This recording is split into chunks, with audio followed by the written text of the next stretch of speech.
मुझे यही छोड़ दो बेटा। रोज रोज की कलह से परेशान मंजीत अपने ही बूढ़े पिताजी राम सिंह को वृद्धाश्रम छोड़ने को तैयार हो गया और कुछ माह पूर्व खरीदी गई अपने पिताजी की ही नई कार से मंदिर घुमाने के बहाने वृद्धाश्रम छोड़ने ले जाता है। बूढ़े पिताजी को शक तो था, क्योंकि आज रात बहू से किसी बात पर अनबन हो गई थी, लेकिन अपने बेटे से कह पाने की हिम्मत नहीं कर पाया। गाड़ी सनसनाहट के साथ आगे बढ़ रही थी। करीब 4-5 घंटे की सफ़र के बाद एकाएक गाड़ी बंद हो गई। नई गाड़ी का बंद होना दोनों को अजीब लगा। आखिर क्या खराबी आ गई नई गाड़ी में? मंजीत गाड़ी को चेक करने खिड़की खोलकर बाहर आया तो राम सिंह भी लघु शंका करने के लिए बाहर निकला, जहां पर एक विशाल बरगद के पेड़ को देखकर उनकी धुंधली यादें ताज़ा होने लगी।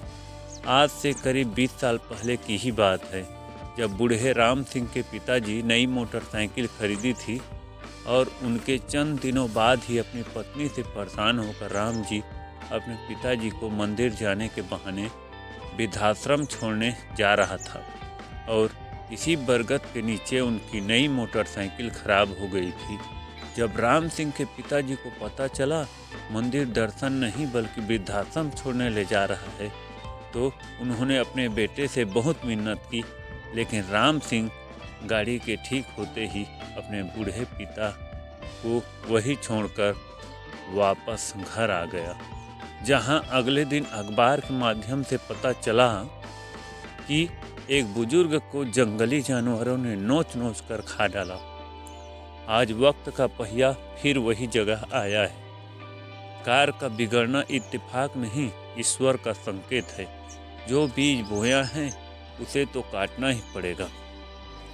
खैर, कुछ समय बाद ही कार भी ठीक हो गई और जैसे ही मंजीत ने अपने बूढ़े पिता को गाड़ी में बैठने के लिए कहा तो राम सिंह अपने यादों से बाहर आया और फूट फूट कर रोते हुए अपने बेटे मंजीत से कहने लगा, मुझे यही छोड़ दो बेटा, मुझे मेरे कर्मों का फल भोगने दो। और ऐसा कहते हुए अपने सारे वाकया अपने बेटे मंजीत को सुनाने लगा। अब मंजीत क्या करेगा? आप होते तो क्या राम सिंह को वही छोड़ कर आ जाते? आगे चलकर आपके साथ यही होता तो?